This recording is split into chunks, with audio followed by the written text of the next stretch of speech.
Pemirsa Fajar TV juga pendengar Fajar Radio, kita kembali dalam obrolan terkini. Tema kita adalah legislator termuda di DPRD Kota Makassar bersama dengan Pak Al Hidayat Samsu SPD yang merupakan legislator termuda dengan usia saat ini baru saja menginjak usia 24 tahun.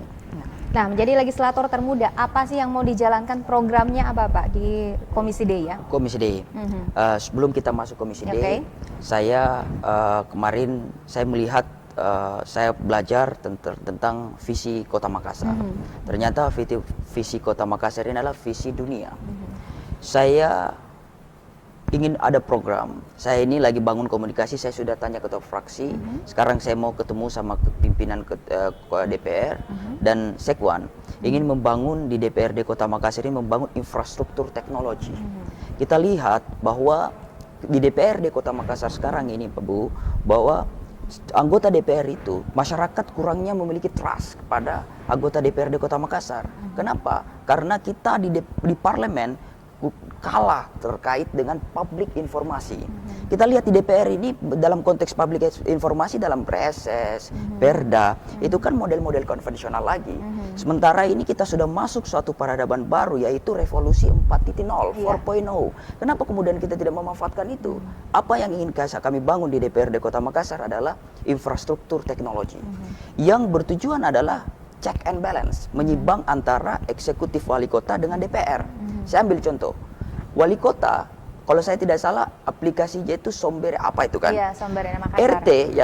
RT, RW melaporkan seluruh kinerja kerja-kerjanya di itu melalui selfie. Iya, ya kan? Selfie. Lurah camat menyampaikan seluruh kerja-kerjanya melalui selfie. SKPD-nya melalui selfie. Tetapi di DPR, kita sebagai pengawasan tidak adanya infrastruktur e-teknologi yang seperti itu. Harapan saya ingin membangun infrastruktur teknologi yang itu 3, sesuai fungsi DPR. Pertama apa? Pertama terkait dengan badan anggaran. Jadi kita buka di aplikasi itu sekian anggaran 1 tahun, sekian, dan sudah berapa persen realisasi, dan masyarakat bisa melihat itu.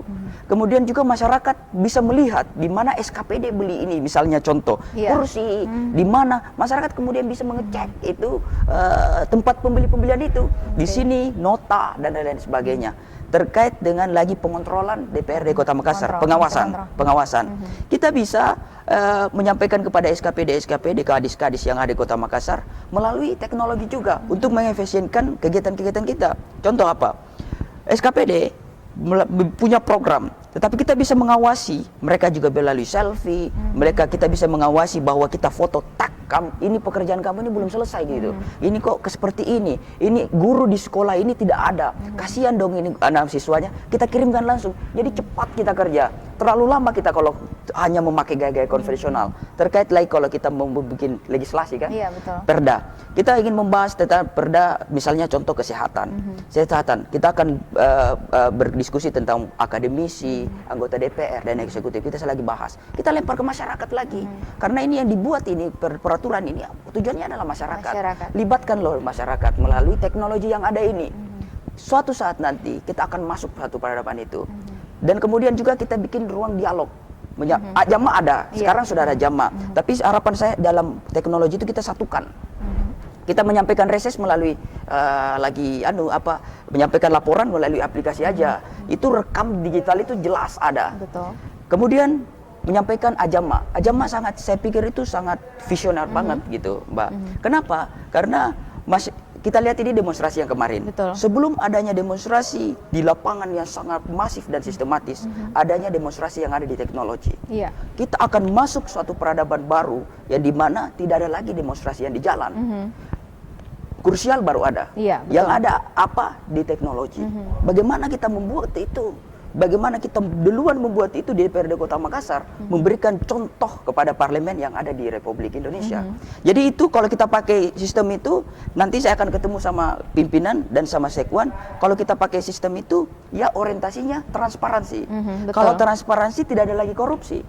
Dan kalau tidak ada korupsi, cepat atau lambat Kota Makassar jauh lebih baik daripada sebelumnya. Nah, itu kalau saya bangun infrastruktur teknologi. Tapi kalau saya kan dimandatkan di Komisi D. Komisi D, ya. Yang bertujuan dari kesejahteraan sosial. Karena kita di Partai PD Perjuangan itu sangat peka terkait dengan kemampuan kita masing-masing. Kualitas kita masing-masing, gimana kita pantas sesuai ditempatkan. potensi ya. Potensi ya. Kualifikasi yang ada maka ditempatkan di situ. Ya, betul. Terkait infrastruktur teknologi tadi, dari mana sih idenya? Saya melihat itu ide-ide seperti itu. Saya melihat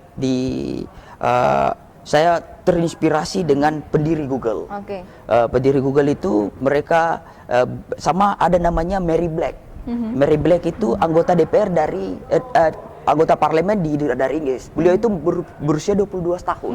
Sangat muda. Sangat muda. Demokrasi pertama di dunia di Inggris. Nah, sementara itu mereka sudah mempercayakan anak muda untuk menjadi ruang di sana. Fresh Coffee juga di Uganda umur 19 tahun terpilih. Mereka sudah mempercayakan anak muda. Beliau punya program demikian.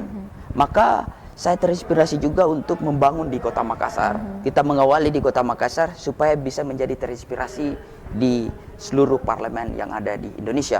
Harapan saya bisa kemudian didukung oleh teman-teman yang ada di Kota Makassar, khususnya anak-anak muda, khususnya teman-teman semua. Karena kalau kita memakai ini, mau tidak mau, program dan percepatan kita itu cepat. Saya pikir cepat.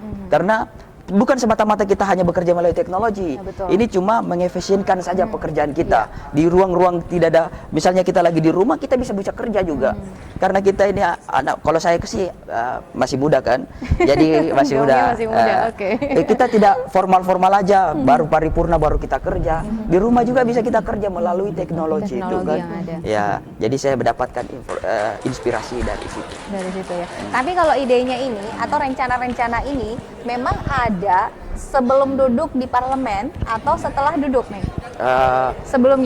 Sebelumnya saya hanya menyampaikan kepada masyarakat bahwa kita transparansi. Saya ingin membangun transparansi bahwa saya ini kemudian ingin absen secara formal di DPR, tapi saya juga ingin absen kepada masyarakat bahwa kita ini hadir loh di DPR dan bekerja tidak sesuai dengan apa opini di publik. Nah, itu pertama yang saya bangun. Tapi saya lama-lama saya pikir apa ya kemudian bisa kita kerja, berikan terobosan baru sesuai zaman sekarang ini, zaman digital ini, apa yang kita buat seperti apa? Bukalapak. Kenapa apa yang dibangun di pemerintah itu dalam konteks teknologi juga itu? Saya pikir ini ide yang menurut saya baik, tetapi ini dalam konteks di DPR itu mengedepankan kepada kolektif kolegial bersama. Kita memutuskan musyawarah mufakat untuk melaksanakan itu. Saya mudah-mudahan didukung sama teman-teman semua. Ini sudah disampaikan secara resmi atau gimana? Saya sudah sampaikan kepada ketua fraksi karena kita jalurnya mekanismenya seperti itu. Kita punya etika. Jadi saya fraksi katanya ketua fraksi saya Pak Mesak Rantai Padang bagus. Dinda ke Sekwan dan ke pimpinan. Nanti kalau saya kan besok sudah mau konsul ke Jakarta, setelah itu baru saya mau sampaikan kepada pimpinan. Berarti memang sudah ada kode-kode untuk lanjutkan ya? Ya, betul. Tapi apakah nanti tidak ada ketakutan ya kalau ini misalkan ini berjalan era digital, kemudian masyarakat sebagai pengawas nantinya ya? Dewan kan pengawas ya, pengawas pihak eksekutif dan segala program yang dilaksanakan oleh pemerintah Kota Makassar. Nah, masyarakat mengawasi. Ketika itu terjadi, siapkah anggota dewan mendapat kritikan? Ya, jadi saya pikir itu kalau saya prinsip saya di kepala saya, kalau dalam konteks kritik itu malah banyak kritik malah bagus. Bagus ya? Iya, karena kapan kita tidak ada dikritik, maka kita tidak tahu apa kekurangan kita. Kritik kan bentuk daripada juga hasil daripada kerja-kerja kita. Betul. Kejelekan kita, kebijakan yang menurut orang itu salah.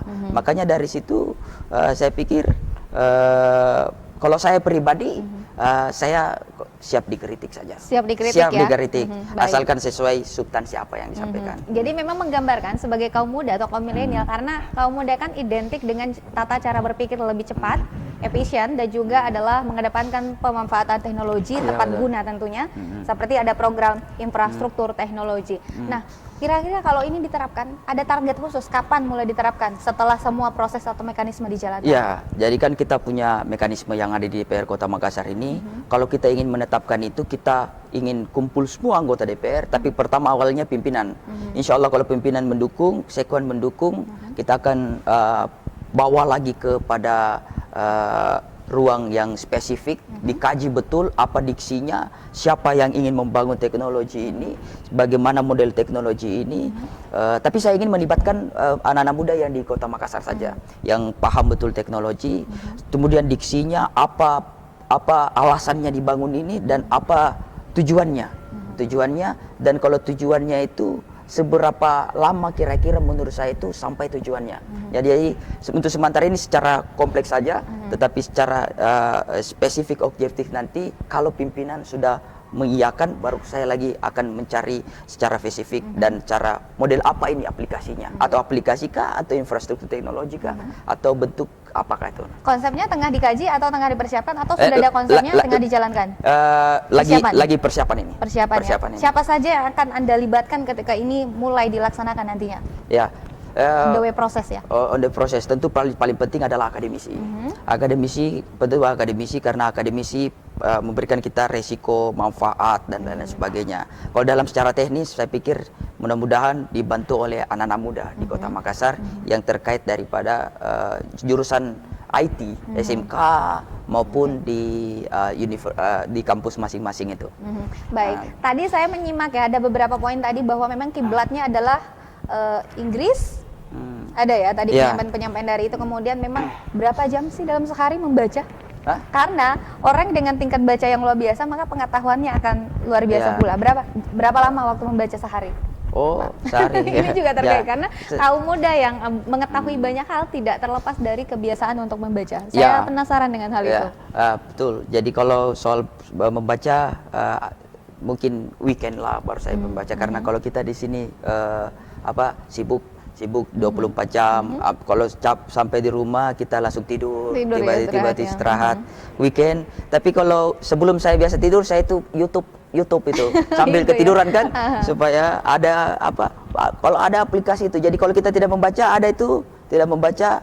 ada itu kan orang-orang model menyerap informasi, mau secara membaca, mau secara mendengar. Saya pilih mendengar aja kalau sebelum tidur. Jadi saya mendengar pakar-pakar ilmu-ilmu baru, jadi saya mendengar sambil ketiduran. Jadi HP saya menonton, saya tidur. Terkait itu ya. Jadi bukan kita yang nonton, tapi dinonton oleh ponsel ya. Baik, terkait dengan rencana tadi adalah infrastruktur teknologi, bagaimana dengan pendapat khususnya dari fraksi terkait hal ini?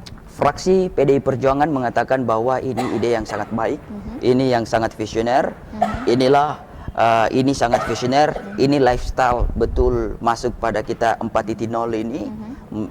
Dengan gaya-gaya kemarin itu bagus, tetapi bagaimana ada progres yang baik untuk masyarakat, pemerintah Kota Makassar, dan semua elemen yang ada di Kota Makassar. Sangat merespon dengan baik. Sangat merespon ya, baik. Kita tentunya akan menunggu ya seperti apa nantinya kalau ini berhasil diwujudkan infrastruktur teknologi, karena masyarakat diharapkan menjadi pengawas ya, dalam kerja-kerja yang ada di parlemen ini. Itu fungsinya. Pengawas, masyarakat pengawas, informasikan, dan itu kita menunjukkan kepada masyarakat juga bahwa ini loh kerja DPRD Kota Makassar buat sebuah edukasi politik di pemerintahan Kota Makassar. Yang ada kita setujukan sistem parlementer.